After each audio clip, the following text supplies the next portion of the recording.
Ramlila committee की तैयारी पूर्ण हो चुकी है। आप देख चुके हैं कि मंच यहाँ पर बन चुका है, किरदार यहाँ पर मुंबई से आ चुके हैं और लवकुश रामलीला कमेटी लीला स्थल पर भव्य होगी। जहाँ तक परमिशन की बात है, अभी सिर्फ मात्र 2 दिन पहले ही DDMA ने क्लियर किया है कि दिल्ली में रामलीलाएँ हो सकती हैं। हमने अपनी फाइल मूव कर दी है, कल तक हमें परमिशन मिल जाए।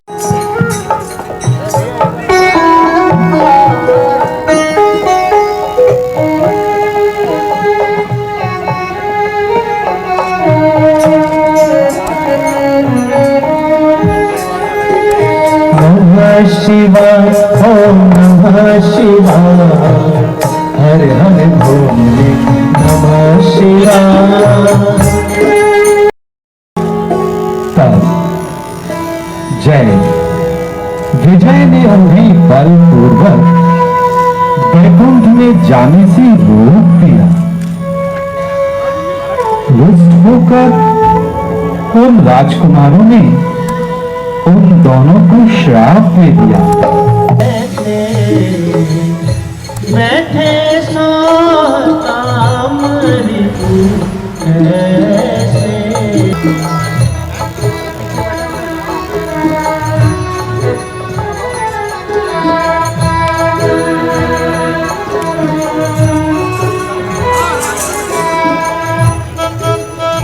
लवकुश रामलीला का स्टेज मंच तैयार हो चुका है।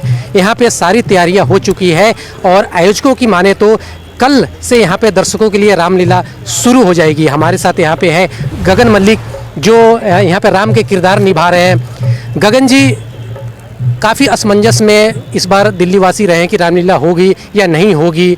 इसको लेके आप लोगों को भी काफ़ी दिक्कत होगी कि भी क्या किस तरह से तैयारियां करें। आखिरी मोमेंट में 2 दिन पहले से तैयारियां शुरू हुई है, किस तरह से आपकी तैयारी हुई है, क्या दिक्कतें आई हैं? देखिए, क्या कहते हैं, आपको सच कहूँ तो तैयारियां तो हम पिछले 2 साल से कर रहे हैं। पिछली बार नहीं हुई ऐसा नहीं, हमने तैयारी नहीं की। मैं लगातार संपर्क में था सारे डायरेक्टर्स के साथ, हमारे अशोक जी के साथ। 40 नए गाने बनाए गए, नए नए सीन्स लाए गए। उसकी तैयारी हम पहले से ही कर रहे थे क्योंकि हमें मालूम नहीं था मिलेगी परमिशन या नहीं मिलेगी। अगर मिल गई तो हमें तैयार रहना है। तो ये तैयारी होती आ रही है, इसलिए हम पूरे तरीके से तैयार हैं और मेरा तो 3रा साल है तो थोड़ा आसानी हो जाती है। राम का किरदार निभा रहे हैं। दिल्ली वासियों के लिए, जो दर्शक हैं आपको, जो आपको देखने के लिए भी आते हैं कि गगन मल्लिक एक अभिनेता है, वो राम के किरदार में हमें नजर आएंगे, साक्षात राम के किरदार में, उनके लिए क्या कुछ कहना चाहेंगे आप? देखिए, हमने हमेशा रामलीला से, रामायण से सीखा है कि धर्म की हमेशा जीत होती है और अधर्म की हमेशा हार। इस बार हमें ये भी ध्यान देना होगा कि मर्यादा में रहना है। राम जी जो थे वो मर्यादा पुरुषोत्तम राम थे। ये आज कोविड आया है, ये हमारी मर्यादाएं लांघने का कारण ही है। अगर आप अपनी मर्यादा में रहेंगे, सबसे प्यार बना के रखेंगे, शांति रखेंगे, मदर नेचर का जो हमारी धरती माँ है उसका सम्मान करेंगे, तो ये सारी चीज़ें कोविड जैसी वापसी में नहीं मिलेंगी। गगन जी, राम के किरदार में है। एक आखिरी सवाल है, आप दर्शकों के लिए एक अपना डायलॉग जो राम का संवाद है वो। सीता जी जो हैं वो राम जी के साथ जाना चाहती हैं और राम जी कहते हैं कि आप घर पर रहिए और माता जी का ख्याल रखिए। भावुक दृश्य था क्योंकि 14 साल के लिए जाना, तो राम जी का बोलने का तरीका ऐसा था, सीते तुम्हें यहाँ घर पर ही रहना होगा और माता पिता की सेवा करनी होगी। मुझे जंगल में जाना है 14 वर्ष के लिए। तुम बड़े नाजों से पली हो, जंगल में कंकड़ होंगे, पत्थर होंगे, खाने को सही भोजन भी नहीं होगा। तुम्हारे लिए बहुत कठिन होगा सीते, इसलिए तुम्हें मेरी बात माननी ही होगी। घर पर रहकर माता पिता की सेवा करनी होगी। है, आप देख चुके हैं कि मंच यहाँ पर बन चुका है, किरदार यहाँ पर मुंबई से आ चुके हैं और लवकुश रामलीला कमेटी लीला स्थल पर भव्य होगी।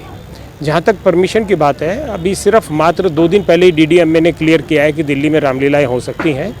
हमने अपनी फाइल मूव कर दी है, कल तक हमें परमिशन मिल जाएगी और कल शाम से रामलीलाएँ प्रारंभ हो जाएंगी। दर्शक जो हैं दिल्ली वासी को किस तरह से आप अवगत कराएंगे कि इस बार रामलीला हो रही है? कहा यह भी जा रहा है कि काफ़ी टाइम से चर्चा और मीडिया में भी ये बात चली है कि दिल्ली में रामलीला नहीं हो रही है, आखिरी मोमेंट में रामलीला हो रही है। देखिए, आप जैसे जो साधन है, मीडिया के जितने भी साधन हैं, वो इतने पावरफुल हैं कि एक ही दिन के अंदर उसका मैसेज चला जाता है। तो आज जो प्रेस कॉन्फ्रेंस हुई है, इस प्रेस वार्ता के अंदर सारी बात बता दी गई है। निश्चित रूप से कल दर्शकों को पता भी लग जाएगा मीडिया के जरिए, और कल हम पासेस भी इशू कर देंगे, जिससे कि कल शाम को दर्शक आके लीला स्थल के ऊपर लीला का आनंद ले सकेंगे।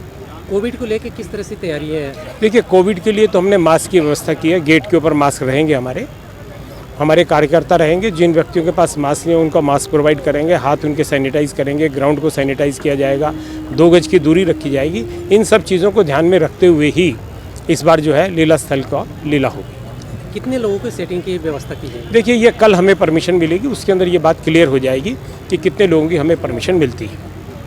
अशोक जी ने जैसे कहा कि डबल डोज लगाने वाले को ही प्रवेश मिलेगी और मास्क लगाने वाले को, ऐसे में 18 वर्ष से कम उम्र के जो बच्चे हैं उनको टीका नहीं लगी है, तो क्या उनको माना जाए कि आने की अनुमति है या नहीं है? नहीं, देखिए, मैं समझता हूँ कि प्रभु राम की कृपा से अभी ऐसा कुछ नहीं है कि दिल्ली के अंदर कोरोना के कोई लक्षण हो, लेकिन अगर कोई ऐसे बच्चे आते हैं तो वो अलाउड होंगे और उनको जो है मास्क पहनकर आना होगा।